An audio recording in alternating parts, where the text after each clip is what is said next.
Ya, satu sukacita yang besar, pagi ini saya boleh berbagi kembali dalam pengajaran firman Tuhan.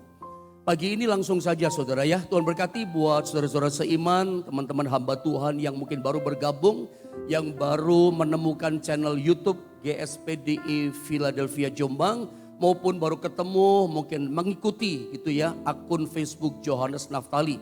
Karena Facebook saya kayaknya udah gak bisa terima teman ya, karena udah 5.000. Tapi saya lihat pengikutnya makin banyak, 7.000 lebih mungkin ya. Anda bisa mengikuti, saya gak ngerti berapa batasnya bisa mengikuti. Tapi kalau Anda, bagaimana gak ngerti juga ya. Anda pencet mengikuti atau bagaimana, kayaknya setiap tayangan Anda bisa ikuti setiap ibadah-ibadah yang ada di GSPDI. Dan Anda siap untuk diberkati oleh firman Tuhan pagi ini ya. Puji Tuhan, pagi ini saya akan sharing berbagi sebuah pengajaran firman Allah yang saya berikan judul From Zero to Hero. Dari nol kemudian menjadi seorang pahlawan yang luar biasa. Dari seorang yang biasa kemudian dia jadi orang yang luar biasa yang dipakai oleh Tuhan dengan dahsyat. Pagi ini saya akan mengajak saudara belajar dari seorang tokoh Alkitab di masa perjanjian lama yang bernama Yefta. Masa lalunya ancur, masa lalunya kelam. Tapi kemudian berubah jadi orang yang dipakai Tuhan dengan hebat, dahsyat dan luar biasa. Kekelaman masa lalu itu Tuhan sanggup ubah menjadi luar biasa. Ya, dunia katakan takdir gak bisa berubah. Tapi kita lihat dalam kekristenan kita gak percaya takdir. Tapi ada bahasa yang dikatakan Yesaya 29:11. Coba kita nanti lihat itu ya. Itu hanya bocoran di depan supaya Anda nangkap maksud firman Allah. Kita baca ayatnya dulu dalam Hakim-Hakim pasal 11 ayat 1 sampai 3. Saya baca ayat 1, Anda 2, 3-nya sama-sama. Masing-masing kita baca satu ayat ya. Ayat 1 dalam Hakim-Hakim pasal 11 begini kata firman Allah. Adapun Yefta, orang Gilead itu adalah seorang pahlawan yang gagah perkasa, tetapi ia anak seorang perempuan sundal. Ayah Yefta ialah Gilead. Teruskan ayat 2. Juga istri Gilead melahirkan anak-anak lelaki baginya. Setelah besar anak-anak istrinya ini, maka mereka mengusir Yefta. Katanya kepadanya, engkau tidak mendapat milik pusaka dalam keluarga kami, sebab engkau anak dari perempuan lain. Bersama kita baca ayat yang ketiga, 2 dan 3. Maka larilah Yefta dari saudara-saudaranya itu dan diam di tanah Tob. Di sana berkumpullah kepadanya petualang-petualang yang pergi merampok bersama-sama dengan dia. Baik, pagi ini kita akan belajar dari tokoh Alkitab di masa lalu yang bernama Yefta. Kenapa kita belajar dari seorang bernama Yefta? Kehidupannya menginspirasi. Sebab masa lalunya begitu kelam dan buruk. Tapi kemudian diubah oleh Tuhan dengan cara luar biasa. Mari kita baca ayat ke-1. Kita mulai dari ayat yang pertama. Saya mau terangkan berangkat dari sini. Surah ayat 1 ya. Mari sama-sama kita.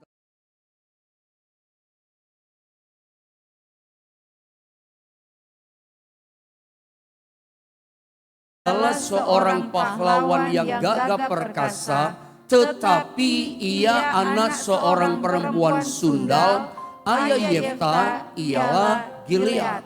Saya tulis di screen saudara warna biru. Yefta ini adalah seorang, Alkitab katakan, pahlawan Israel yang gagah perkasa. Tetapi siapa sangka ternyata Yefta ini punya masa lalu yang kelam. Ayat 1 katakan dia adalah anak seorang perempuan sundal. Seorang yang masa depannya bersinar, seorang yang masa depannya sukses luar biasa gitulah. Disebut panglima Israel, pahlawan Israel yang gagah perkasa, hakim Israel, pemimpin umat Allah. Ternyata masa depan yang luar biasa, Alkitab katakan Yefta punya masa lalu yang sangat gelap. Masa lalunya Yefta itu begitu kelam, dia disebut anak perempuan sundal. Ini yang saya katakan kehidupan seorang bernama Yefta menginspirasi. Kehidupan Yefta itu banyak mengubah kehidupan banyak orang yang mungkin punya masa lalu yang kelam seperti Yefta. Masa lalu kita itu bukan jadi takdir buat kita. Kalau kita ngomong takdir, ya memang ada sih takdir ya di dunia ini.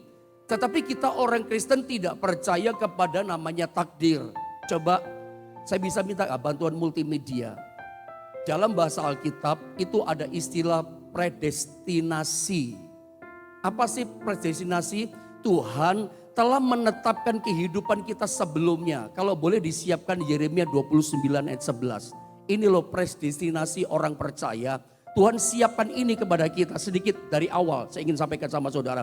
Boleh gak disiapkan multimedia? Yeremia pasal 29 ayat yang ke-11. Untuk kita bisa baca sama-sama. Ya, puji Tuhan. Mari sama-sama kita baca 2 dan 3. Sebab aku ini mengetahui rancangan-rancangan apa yang ada padaku mengenai kamu. Demikianlah firman Tuhan, yaitu rancangan damai sejahtera dan bukan rancangan kecelakaan, untuk memberikan kepadamu hari depan yang penuh harapan. Ini predestinasi orang percaya. Tuhan telah menetapkan sebelumnya dalam kehidupan orang percaya masa depan yang penuh damai sejahtera, masa depan yang penuh dengan harapan, masa depan yang sangat baik. Tetapi kenapa kebalikannya banyak orang Kristen gak ngalami kebaikan? Hari depannya bukan baik, kenapa? Hidupnya gak betul. Selama hidupmu benar, ikut rancangan Tuhan, taat setia kepada Tuhan, rancangan Allah predestinasinya itu jadi sama setiap kita. Tapi seringkali kita menyimpang. Jalan hidup kita serong, tidak taat sama firman Allah. Makanya nggak mencapai predestinasi yang Tuhan rancangkan. Memang kita nggak percaya pada takdir. Tapi ada kata predestinasi. Orang dunia itu percaya kepada takdir. Tetapi menurut saya kepercayaan orang dunia kepada istilah takdir, pengertian saya mengerikan gitu ya. Dalam tanda kutip, bagaimana gak mengerikan? Orang dunia bisa dengan tenang dia berkata begini, saya gak mau cerai sama suami saya. Ngeri kan ya, saya gak mau cerai sama istri saya. Dengan tenang ngomong, tapi memang sudah takdirnya mau begini, mau bilang apa. Ada orang dunia dengan tenangnya berkata begini, saya tuh gak mau selingkuh loh. Saya sebetulnya gak mau berzina gitu ya. Tapi ya takdirnya udah begini, mau bagaimana lagi. Coba menakutkan enggak? Mengerikan tidak? Takdir yang dipercaya sama orang dunia. Masa zina disebut takdir? Masa perselingkuhan ya sudah takdirnya begini dalam hidup saya? Ngeri kan? Bagi kekristenan bukan seperti itu. Mungkin nanti kita bicara lebih dalam. Tapi kita berangkat dari ayat 1 ini. Ternyata seorang pahlawan perang, pemimpin umat Israel, hakim Israel yang bernama Yefta, yang disebut pahlawan Israel yang gagah perkasa, punya masa lalu yang kelam. Dia anak seorang perempuan sundal. Jadi boleh saya katakan Yefta adalah seorang yang dilahirkan di luar nikah. Apa ya istilah yang sering kita dengar? Seorang anak yang dilahirkan di luar pernikahan. Itu biasanya kita sering dengar di masyarakat, itu namanya anak haram. Anak hasil perjinahan, itu Yefta. Itu cap yang nempel sama dia. Itu stigma yang gak bisa hilang. Lu anak haram, lu anak keluar hasil zina. Mama lu pelacur, perempuan sundal. Satu stigma, satu cap yang buruk. Satu stigma yang negatif yang nempel sama dirinya Yefta. Barangkali orang bilang dunia begini, itu nasibnya dia, itu takdirnya dia yang sangat buruk. Anak hasil zina, anak lahir di luar nikah. Berarti mamanya Yefta perempuan sundal pelacur itu bukan istri sah daripada ayahnya yang namanya Gilead. Karena ternyata kalau kita baca ayat 2, Gilead itu punya istri yang sah. Coba kita lihat ayat 2 saudara ya. Sama-sama kita baca kembali. Daripada Anda bengong-bengong nanti ngantuk saudara ya. Biasa dengar firman gampang ngantuk kan saudara ya. Ujian gak ngantuk, dengar firman ngantuk kita. Nah itu mesti dilawan berjuang. Lihat ayat kedua. Sama-sama kita baca. 2, 3. Juga istri Gilead melahirkan anak-anak lelaki baginya. Setelah besar anak-anak istrinya ini, maka mereka mengusir Yefta, katanya kepadanya, engkau tidak mendapat milik pusaka dalam keluarga kami, sebab engkau anak dari perempuan lain. Anak perempuan sundal, kamu anak haram. Jadi jelas dikatakan di ayat yang kedua bahwa ternyata Gilead, ayahnya Yefta, itu punya istri yang sah. Nah, istri yang sah ini ternyata juga punya anak-anak yang udah dewasa. Apa yang terjadi? Mereka tidak suka sama Yefta. Rupanya Yefta ini tinggal di rumahnya Gilead ayahnya, campur sama saudara-saudara tirinya. Ketika sama-sama tumbuh dewasa, ternyata anak sah dari ayahnya benci sama dia. Gak suka sama Yefta, menolak Yefta. Istri Yefta pun menolak dia. Dan si Yefta sang ayah gak bisa bikin apa-apa. Ayah, suami, papa. Bagaimana perlakuan kepada anakmu? Di sini kita lihat seorang peranan pemimpin keluarga, walaupun saya gak bicara keluarga. Dia tidak bersikap adil kepada anaknya. Korbannya siapa? Anaknya korban. Seorang pemimpin rumah tangga gak bersikap adil sama anaknya. Korbannya anaknya namanya Yefta. Kasihan Yefta, ayahnya papanya yang pahlawan bagi dia gak bisa bikin apa-apa. Ketika anak-anak yang lain yang sah dari istri yang sah menolak Yefta, istri yang sah mengusir Yefta, dia gak bisa bikin apa-apa. Anak Yefta yang sah berkata begini, kamu gak punya hak waris di rumah kami. Kamu gak punya milik pusaka di rumah ini. Kamu anak haram, kamu anak hasil perjinahan. Mamamu pelacur perempuan sundal. Pergi kamu dari rumah ini. Diusir, ditolak oleh keluarga ayahnya sendiri. Saudara, ketika Yefta mengalami penolakan diusir dari rumah, itu menyakitkan. Itu sebuah pengalaman yang menimbulkan luka hati yang dalam. Kalau saya boleh bilang kepada saudara, setiap penolakan itu selalu menimbulkan luka hati, ya. Sampai akibatnya Yefta itu menjadi perampok, bahkan kepala perampok. Jadi bejat dia, jadi kejam dia, jadi rusak hidupnya. Sifat tabiatnya, jati dirinya jadi rusak. Kenapa? Luka hati yang dalam. Kenapa luka hati? Akibat sebuah penolakan. Saudara, Anda mesti ngerti bahwa di dunia ini penolakan itu selalu dampaknya negatif. Penolakan di dunia ini akibatnya sangat buruk. Anda lihat yang namanya Yefta, sampai luka hati dia, sampai dia kecewa, sampai kehilangan jati diri, sifatnya, karakternya ikut hancur, masa depannya hancur, hidupnya ikut hancur. Hancur loh hidupnya Yefta. Bapaknya nggak bela dia. Semuanya menolak dia, mengusir dia. Lingkungan, nanti kalau kita baca ternyata di ayat berikutnya sampai lingkungannya, tua-tua Israel, orang-orang yang rohani juga mengusir dia. Yefta dianggap memang dia udah jadi kotoran masyarakat ya. Sebab sekarang dia udah jadi perampok. Perampok itu kotoran masyarakat, itu sampah masyarakat, musuhnya masyarakat. Sampai rendah, sampai hina begini hidupnya Yefta. Akibat dari sebuah penolakan. Penolakan itu dampaknya buruk buat semua orang.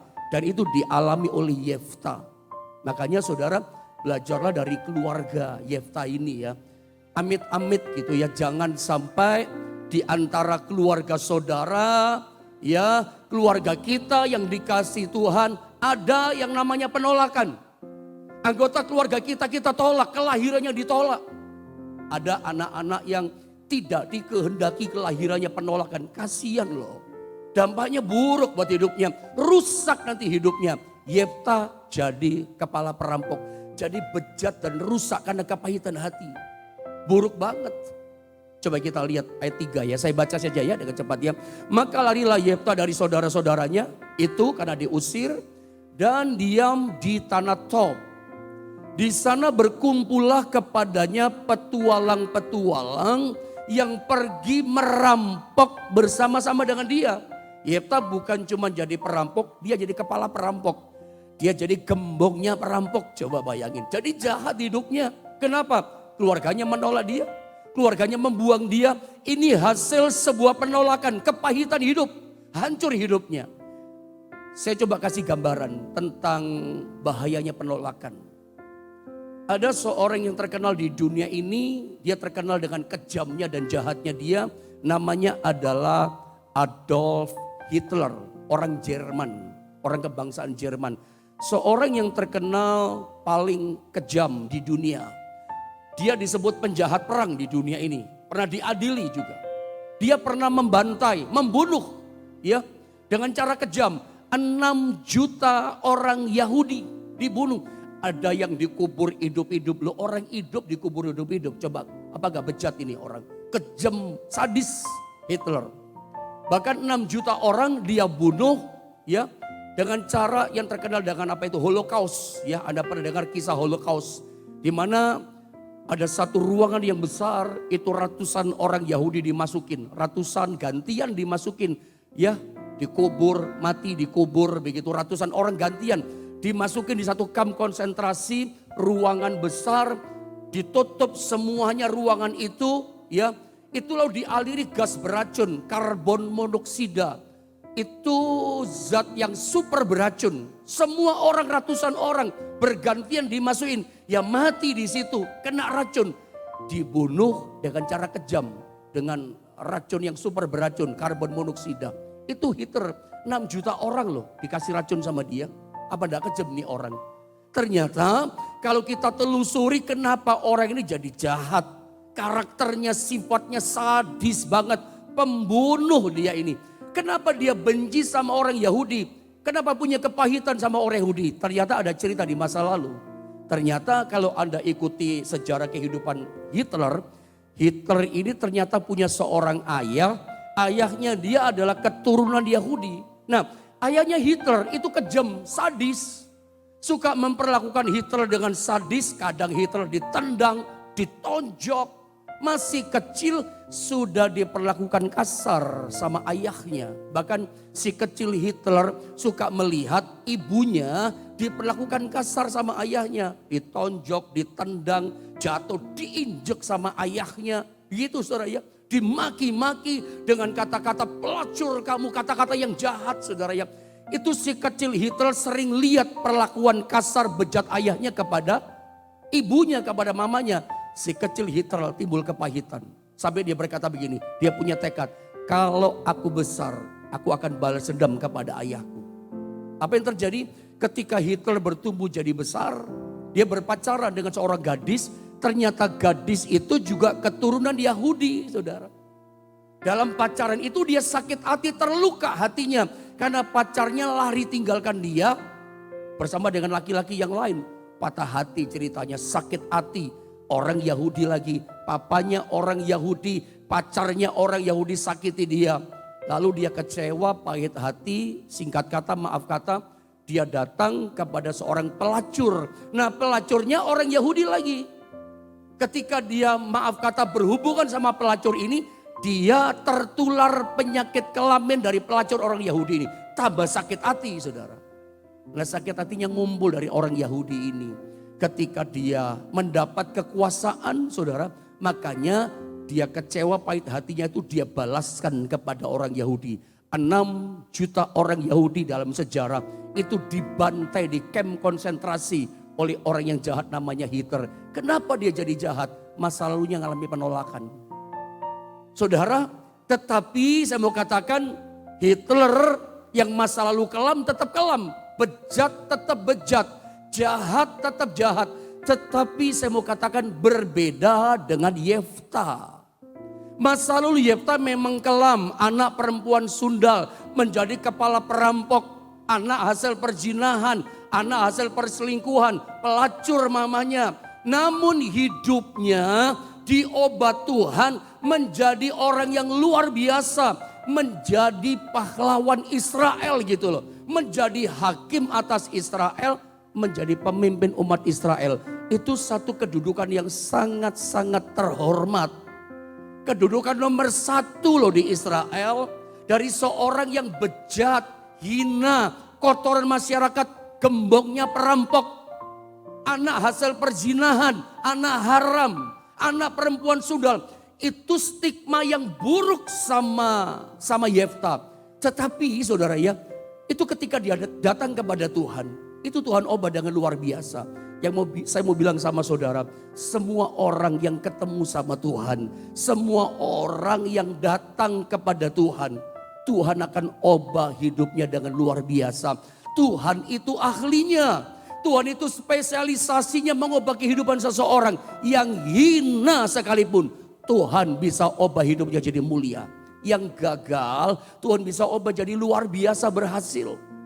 Ya, bahkan orang yang sama sekali nggak ada artinya, orang yang biasa, Tuhan bisa ubah jadi orang luar biasa. Yang hina rendah saja ditinggikan jadi mulia kok. Semua orang yang alami perjumpaan dengan Tuhan, hidupnya diubah Tuhan menjadi luar biasa. Nah, kita akan sama-sama belajar pagi ini.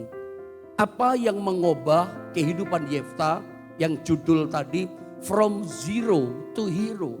Dari rendah, dari nol hidupnya jadi pahlawan gagah perkasa. Mari kita lihat yang pertama. Karena Yefta itu gak menyerah pada takdir. Dia itu mau memulai kehidupan yang baru. Coba kita lihat ayatnya. Hakim-Hakim pasal 11 ayat 4 sampai 8 saudara ya. Hakim-Hakim pasal 11 saya baca dengan cepat. Ayat 4 sampai 8. Beberapa waktu kemudian Bani Amon berperang melawan orang Israel. Dan ketika Bani Amon itu berperang melawan orang Israel, pergilah para tua-tua Gilead menjemput Yefta dari tanah Tob. Kata mereka kepada Yefta, mari jadilah panglima kami dan biarlah kita berperang melawan Bani Amon. Perhatikan ayat yang ke-7 saudara ya. Tetapi kata Yefta kepada para tua-tua Gilead itu, ini orang-orang tua-tua Israel. Bukankah kamu sendiri yang membenci aku dan mengusir aku dari keluargaku? Mengapa kamu datang sekarang kepadaku pada waktu kamu terdesak dalam masalah maksudnya? Sama-sama kita baca ayat yang ke-8 Bapak Ibu Saudara. 2, 3. Kemudian berkatalah para tua-tua Gilead kepada Yefta, memang kami datang kembali sekarang kepadamu. Ikutlah kami dan berperanglah melawan Bani Amon. Maka engkau akan menjadi kepala atas kami, atas seluruh penduduk Gilead. Saudara perhatikan dalam ayat ini. Ketika tua-tua Israel datang kepada dia, disinilah dimulainya masa depan daripada Yefta yang hina, yang rendah, kotoran masyarakat, sampah masyarakat, anak hasil perzinahan, anak perempuan sundal, semua stigma yang buruk, kotor, hina sama Yefta. Disinilah titik kulminasi awalnya hidupnya diubah sama Tuhan jadi luar biasa. Dimulai ketika tua-tua Israel datang kepada dia, memohon kepada dia, ayo ikut bersama kami. Kami mau jadikan engkau menjadi pemimpin kami. Ayo bela kami perang lawan Bani Amon. Ayo ikut bersama dengan kami. Saudara, sebetulnya pada waktu itu Yefta bisa sombong. Dia bisa apa ya istilahnya, jaga harga diri gitu. Kamu dulu yang benci aku. Sekarang sudah kamu pergi. Artinya dia jual mahal. Dia gak mau mengampuni. Dia gak mau memaafkan. Oh enggak bisa aku benci sama kamu. Bisa saja. Dan dia punya alasan itu. Dia bisa saja jual mahal menyombongkan dirinya. Sekarang kamu terdesak, kamu butuh aku. Aku enggak mau. Bisa saja. Tetapi bukan itu yang dipilih Yefta. Saudara kita belajarlah dari kehidupan Yefta. Yang pertama yang tadi saya tuliskan. Dia mau memulai kehidupan yang baru. Rupanya dari dasar hatinya Yefta itu berteriak. Aku ndak mau gini-gini terus. Sampai terus hidupku sampai mati dikenal sebagai perampok. Aku ndak mau stigma cap anak haram, anak zina nempel dalam hidupku. Masa depan yang rendah aku ndak mau. Aku harus punya masa depan yang baru. Dan itu dimulai ketika tua-tua Israel datang kepada dia. Dia mau memaafkan mereka. Mau hidup baru. Mau melangkah dengan cara yang baru. Caranya Tuhan. Dia mau tinggalkan kehidupan yang lama. Dia mau memaafkan tua-tua Israel yang sebetulnya dia benci. Dia melupakan masa lalunya. Orang ini mau berdamai dengan masa lalunya. Yang hina, yang rendah. Dia akhirnya ikut sama tua-tua Israel. Untuk memimpin perang bersama dengan tua-tua Israel. Melawan Bani Amon. Tapi dimulai dengan begini, kehidupan yang baru. Dan hidup yang baru inilah yang membuat Tuhan mengubah masa depannya Yefta. Ini yang saya katakan, orang ini gak menyerah pada takdir. Walaupun di dunia ada takdir. Ya saya katakan tadi Kita mesti percaya rancangan Tuhan buat kita yang ditetapkan masa depan penuh harapan. Tinggal kita mau mencapai itu enggak. Mau dapatkan masa depan penuh harapan, ikuti cara Tuhan. Beradalah di jalan treknya Tuhan. Salah satunya mengampuni, memaafkan, melepaskan pengampunan kepada orang yang bersalah kepada kita. Bisa atau tidak. Dalam hatinya Yefta sebetulnya berat, tapi dia mau mengampuni. Dan itulah awal Tuhan membaharui kehidupannya. Saudara percayalah begini, masa depan yang buruk, masa depan yang kelam sekalipun, Tuhan bisa ubah jadi baru. Coba lihat satu ayat ya, 2 Korintus pasal 5 ayat yang ke-17. Sama-sama kita baca ayat ini, 2, 3. Jadi siapa yang ada di dalam Kristus, ia adalah ciptaan baru, yang lama sudah berlalu, sesungguhnya yang baru sudah datang. Ini menarik, ada kata Tuhan itu bisa menjadikan kita menjadi ciptaan yang baru. Bagaimana caranya? Kita harus datang kepada Tuhan. Kita harus hidup di dalam Tuhan. Hidup di dalam Tuhan berarti taat pada perintahnya. Nurut pada maunya Tuhan, bukan pada maunya kita. Itu teriakan hati Yefta, aku mau hidup baru.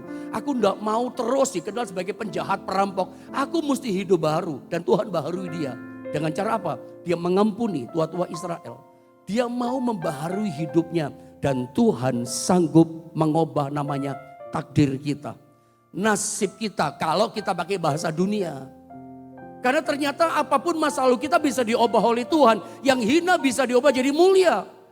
Tuhan tidak melihat masa lalu kita. Yang penting kita mau hidup dalam Tuhan.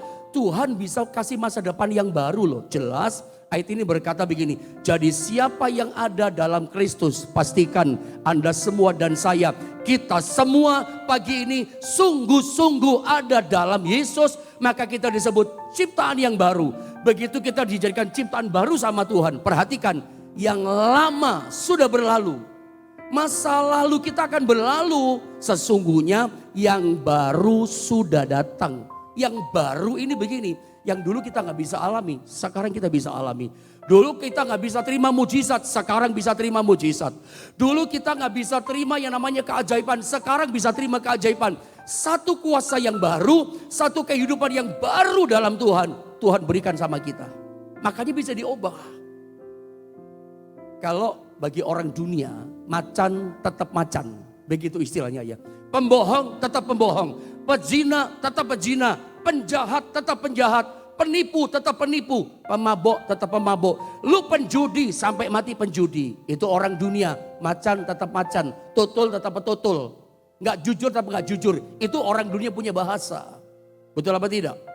Tetapi di dalam Tuhan, Tuhan bisa ubah. Tuhan bisa ubah.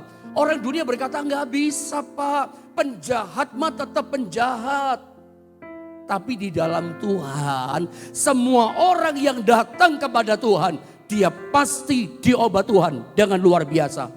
Kata sesungguhnya yang baru sudah datang atau kata ciptaan baru. Ada kata baru di situ 2 kali. Tahukah Anda dalam bahasa Yunani itu dikenal 2 bahasa untuk kata baru. Yang pertama neos, yang kedua kahinos.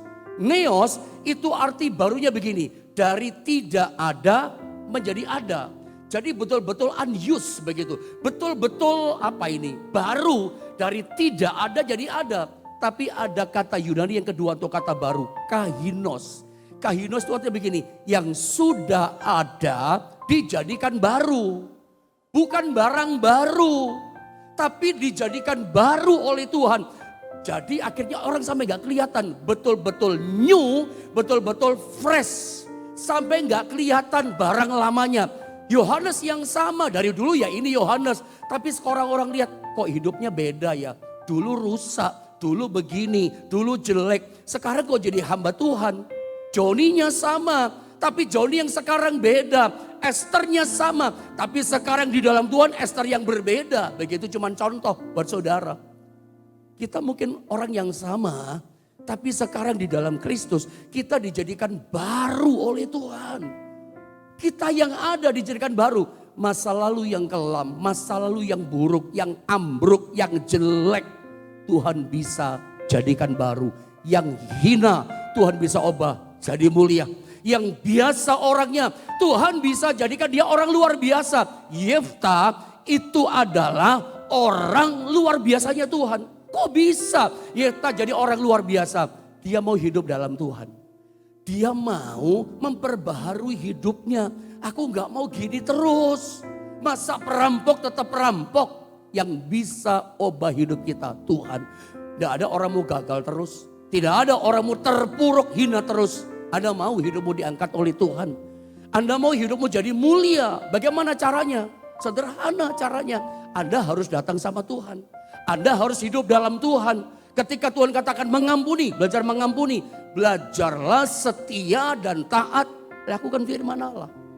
Saya berdoa pagi ini. Ada hati yang menjerit. Yang berseru kepada Tuhan. Tuhan ubah hidupku. Saya gak tahu masa lalumu.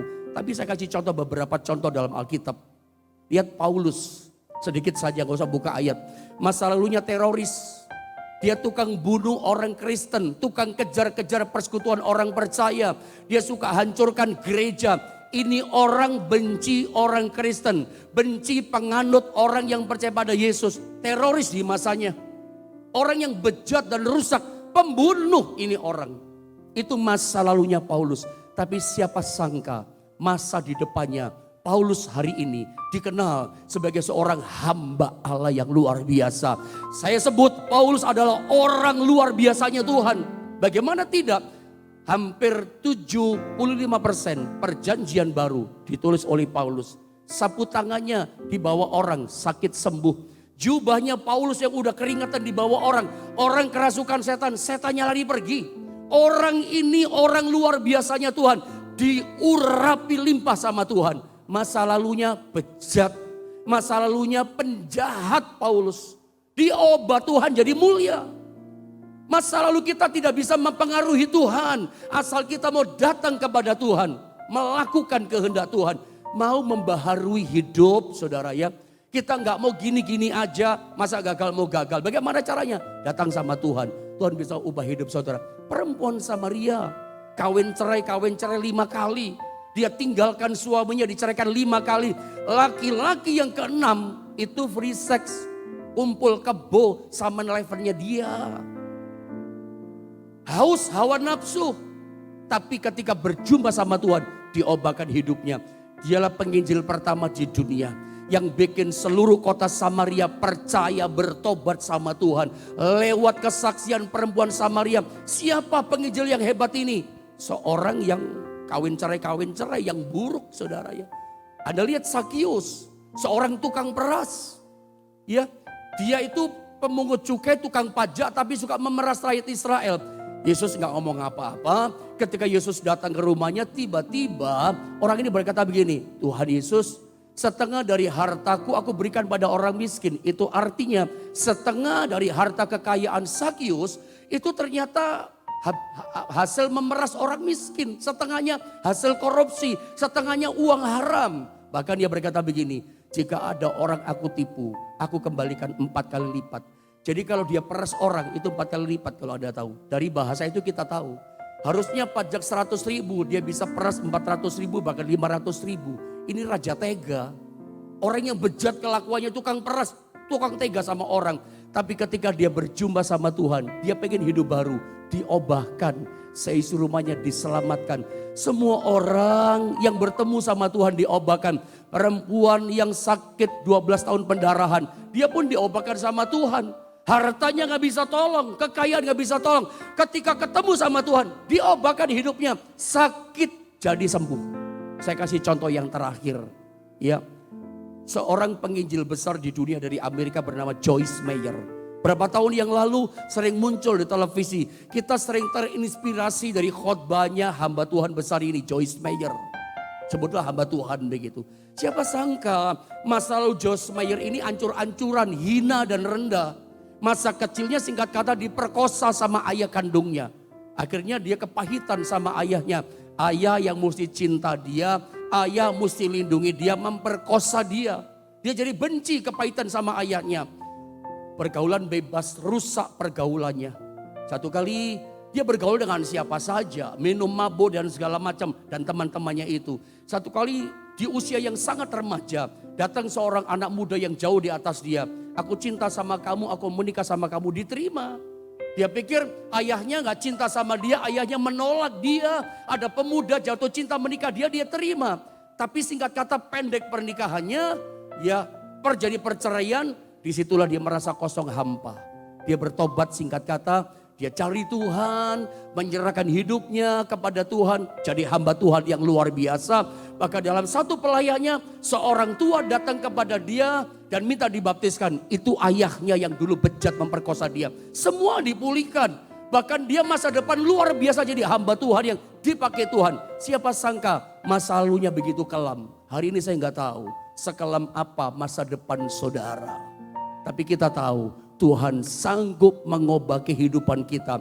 Barang siapa di dalam Kristus, dia ciptaan yang baru. Yang lama sudah berlalu, kehidupan yang lama. Yang baru bisa datang sama kita. Yang baru itu bisa mujizat, bisa berkat. Dulu kita gak bisa terima berkat dari Tuhan. Sekarang bisa terima berkat dari Tuhan. Kenapa? Anda dan saya di dalam Tuhan. Kita anak-anak Tuhan. Tuhan bisa berikan hal-hal yang baru. Yang penuh keajaiban dalam hidup setiap kita.